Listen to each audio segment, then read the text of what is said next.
We know that electricity started in Africa, in Egypt, and the Africans in Egypt were already in the science of electricity for thousands of years. I know some of you Africans won't believe this about your ancestors because you're told that nothing good ever came out from your ancestors. But let me tell you something. The land Egypt, which is well known as Kemet, which means the land of the blacks, was also the land of chemistry, the land of science, medicine, and astronomy.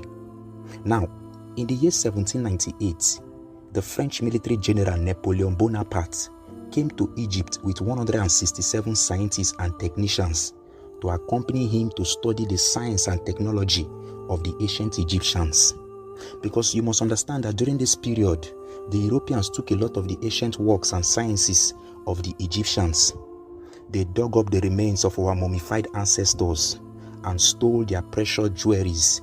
In fact, this was the reason why they built the museums in France and the British museums, because they needed to store all the things they stole from Egypt and other places in Africa like Benin. Now, Count Volta, the man who claimed to discover the first electric battery, is going to study science after seeing all the great science and technology stolen from Egypt by Napoleon. Count Volta is not the one who invented the electric battery. We know, and we have a great amount of information, that the African Egyptians had the ability to create electricity. Now, the ankh you see in many of the natures or neteru, what we erroneously call the Egyptian gods and goddesses, were actually a lamp of electricity. The evidence can be found in the book titled The African Origin of Electromagnetism by Non-Ankh Amen.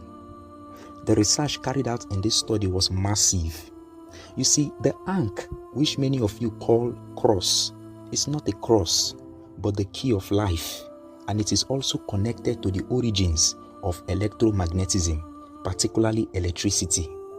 We know and we understand this very well. Now, Count Volta is credited as the man who invented the electric battery, and this battery is the jet pillar. I will explain. The jet pillar is in a place in Egypt they call Dendera, and Dendera is the temple of Hathor or Het-Heru in Egypt.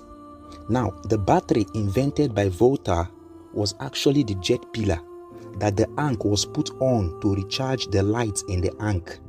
The jet pillar was the actual recharger for the ankh itself as lights, and Count Volta came back to tell you that he was the one that invented the battery, and Napoleon Bonaparte accepted it.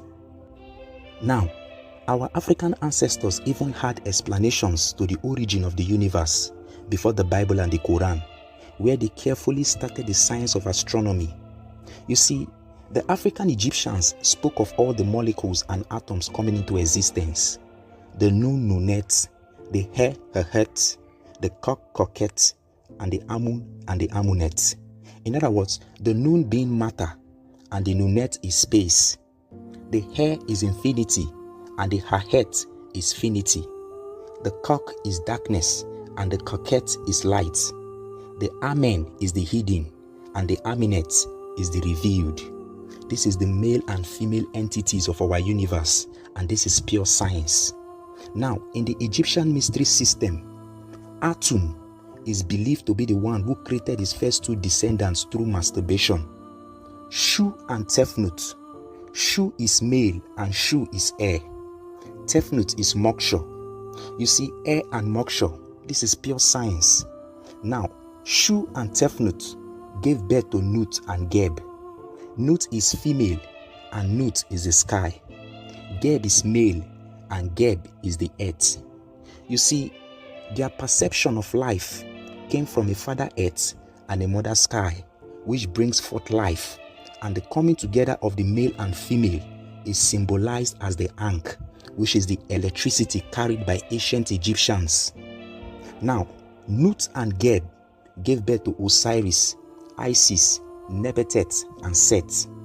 Osiris is the original father, while Isis is the original mother.